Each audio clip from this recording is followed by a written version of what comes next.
In this video, we're going to talk about factors. Now, a lot of times in math, we use factors to figure out problems. We don't often just talk about factors by themselves, but we do, and we pull out factors a lot in problems. So it's important that we know what factors are and how to work with them. Factors, what are they? Factors are numbers that you multiply together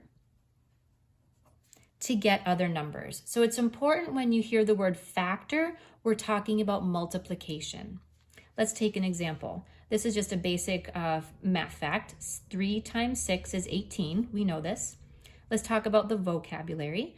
3 and 6 are factors of 18 because they multiply together to get 18. And when I say multiply, they multiply evenly. We don't have any fractions or decimals. 18 is the product, or it's the answer when we multiply 3 and 6. Hopefully you have recognized that vocab word. 18 is also called a multiple of 3, and it is also a multiple of 6. Multiple just means it's on the times table. 18 is on the 3 times table, and it's also on the 6 times table. So it's a multiple of 3 and it's a multiple of 6. So those are some vocab words that we're going to be using. Now, there are specific ways that we find factors. So example 1, find all the factor pairs of 24. Now, here are ways that we do factors, and we do this to keep ourselves organized. We like to list factors in factor pairs. That means we list factor pairs in pairs. We list them in groups of 2. Because factors are things that we multiply together to form a product. We like to list them vertically, meaning up and down. We like to list them in order, so we're going to start with 1. We're not just listing them randomly and hoping that we get them. We're not going to repeat. So for example, when you get to 4 times 6, and then you do 6 times 4, those are the same thing, just reversed. They're repeats of each other, so we're not going to list those separately. And we're going to use our rules for divisibility to help us find them. So let's take a look at 24. So 24 is here, and we're going to list them vertically, up and down in pairs. I'm going to start with 1. 1 times 24, these are both factor pairs because 1 times 24 equals 24. Now let's go to 2. Does 2 go into 24? Yes. 2 times what? 12. Okay. Does 3 go into 24? Ooh, 2 plus 4 is 6. 6 is divisible by 3. 3 goes in. 3 times what? Oh, 8. Does 4 go in? Ooh, yes, it does. Here's kind of a cool thing. If 2 goes in, check for 4.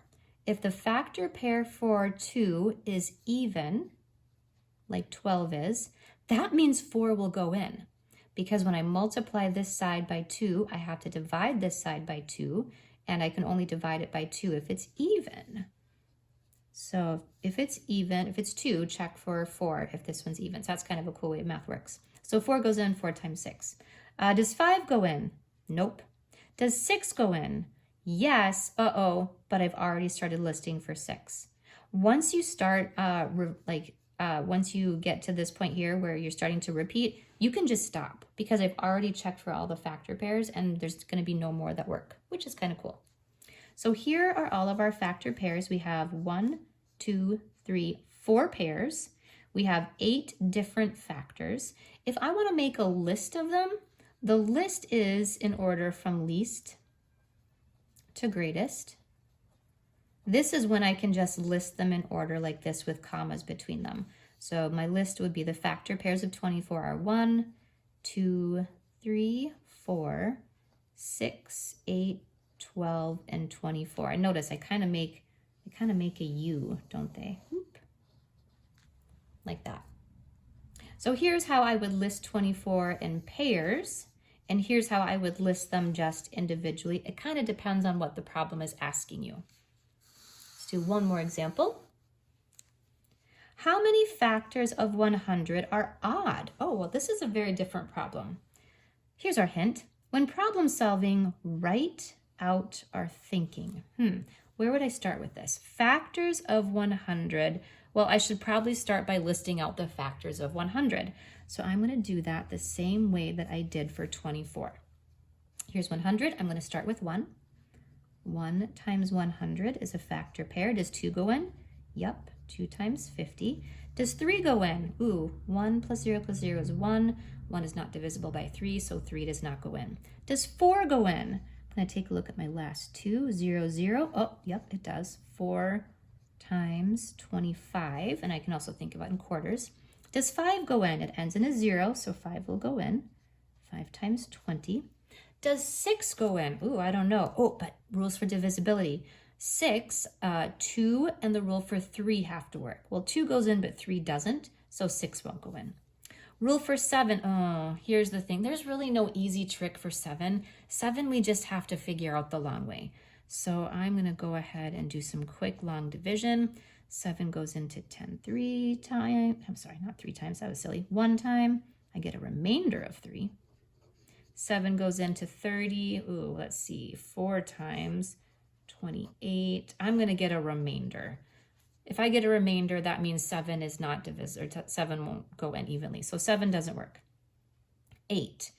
8, does 8 work? Ooh, here's kind of a cool reason we did this up here. For 8, I'm going to take a look at the rule for 4. If 4 goes in, 8 might. The factor pair for 4 is odd though. Uh-oh, that means 8 won't go in. Because in order to get 8, I'm going to multiply this side by 2, but I would have to divide this side by 2 to keep everything fair. And if I were to do 24 divided by 2, I wouldn't get a whole number. That means 8 will not go in. So that's kind of a cool math trick. 9, will 9 go in? Well, if 3 won't go in, 9 won't go in. 10, oh, 10 will go in. 10 times 10. And then, oh, from here on out, I'm going to start repeating everything because I got to where I repeated. So here are my factor pairs. They kind of go in order like that. Okay, so I listed out all my factors of 100. Check. Now I want to check which ones of them are odd. Oh, well, okay, I'm just going to check them. 1 is odd. 2 is not. 4 is not. 5 is. 10 is not. 10, 20, 25 is.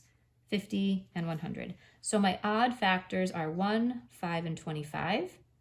How many of them are odd? 1, 2, 3. 3 factors are odd. So when you get to a problem that's kind of difficult, break it down and start writing out your thinking.